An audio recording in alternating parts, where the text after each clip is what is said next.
Hello, I'm Cole and I listen to a lot of podcasts. So, the podcast that I'm going to be talking about today is called Wooden Overcoats. So, if you care about spoilers or if you still want to get into Wooden Overcoats, beware. I'm going to try and keep it as vague as I can, but sometimes I have to talk about stuff. Alright, so what is Wooden Overcoats? That is actually kind of a difficult question. Wooden Overcoats is a sitcom about rival funeral directors. I know, right? But it's so much more than that. So the story is told through the point of view of a funeral house mouse. Yeah, a mouse, a little tiny squeaker. And she, Madeline, the mouse, details the lives of these funeral directors, Rudyard Funn and his sister Antigone, along with one of their, I guess, co-workers, employees, Georgie. And Rudyard kind of meets his rival. I say rival, but honestly, Eric Chapman, the funeral director who moves in literally next door, is so much better. Eric Chapman is new and sexy, and everyone wants to go with him. And Rudyard starts taking more and more dramatic steps to try and stay in business. A lot of it's very sitcom-y. A lot of drama happens, and I like it. I think it's pretty good. So we're going to talk about some of the good stuff first.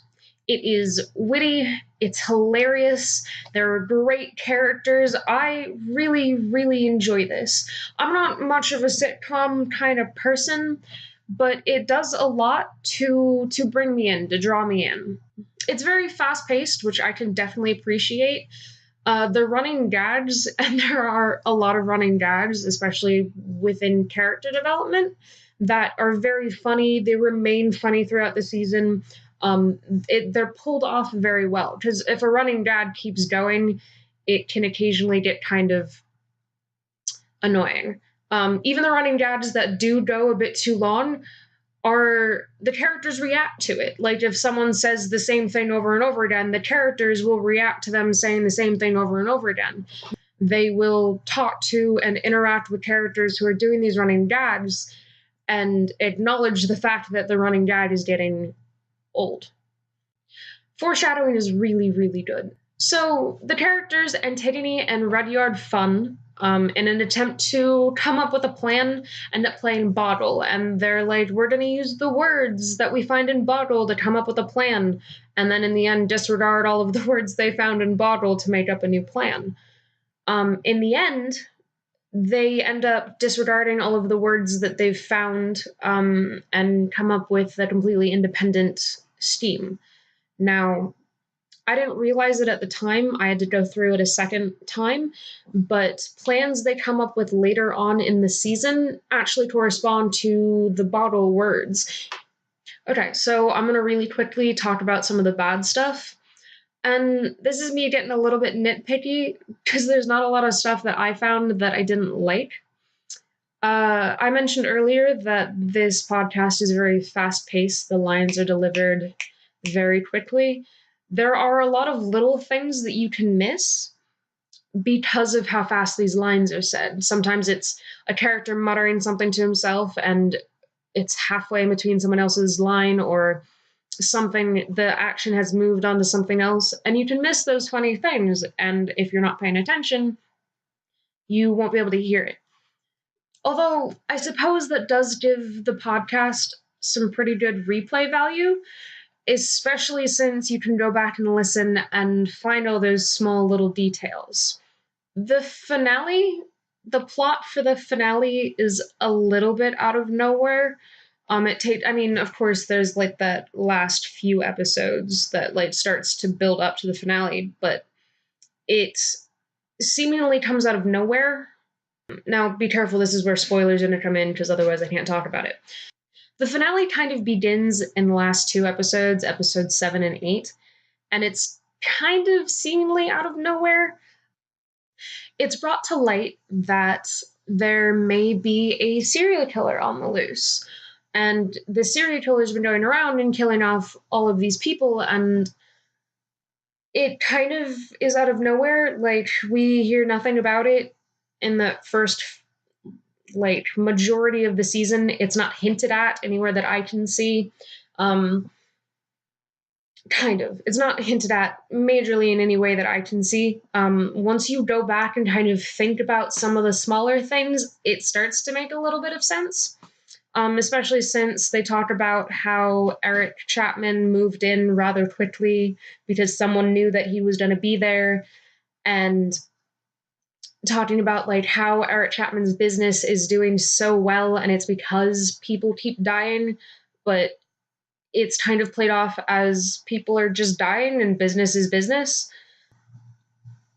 What is my hair even doing? Ugh. It could also be that Rudyard is just exaggerating Eric's success because of how badly Rudyard and the Fun Funeral Homes is doing. It makes sense that they would start killing, kind of, but the killer only gets like one line an episode. Sometimes they're not even in the episode. So it's like kind of out of left field that, oh, I guess the killer is going to do this.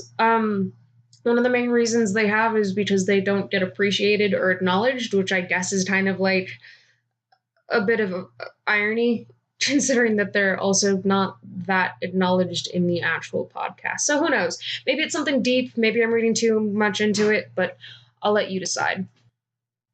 Besides that, there's not much I didn't like about this. It's just me nitpicking because I already have a bunch of podcasts that I don't have that much of a problem with. Anyways, that is about it. Honestly, this podcast is good if you're into sitcoms. It's not fantasy besides the talking mouse. It's not fantasy. It's supposed to be like set in a modern era. The characters are well written. They have depth. They have character development. They go through challenges and struggles. It's good. It's a good podcast. I have talked to a few people who think it's a little bit boring, but I guess that's because they're not into regular sitcoms. According to their website, they are going to start releasing a second season end of October, but they have been releasing a lot of mini episodes and non sequitur episodes about the lives of people within Piffling, the town of Piffling Vale. Wooden Overcoats was also voted by iTunes as the best podcast of 2015. So, I mean, I guess if you trust iTunes, I would go ahead and give it a listen. I am also going to be linking you to their website in the God damn it, why can't I talk today? It's because I haven't slept in 36 hours. All right, guys, that's all I've got for you today. If you like this podcast, or if you didn't like this podcast, or you think I have no clue what I'm talking about, leave a comment below. I'm also going to be leaving a link to their website in the description below, so check it out if you thought this review was interesting. If not, it's all right. If you want to subscribe, you can. Share it with your friends, share it with your neighbors, share it with your barber or something. I don't know. I'm just doing this for fun, so who knows? We'll see how it goes. All right. See ya.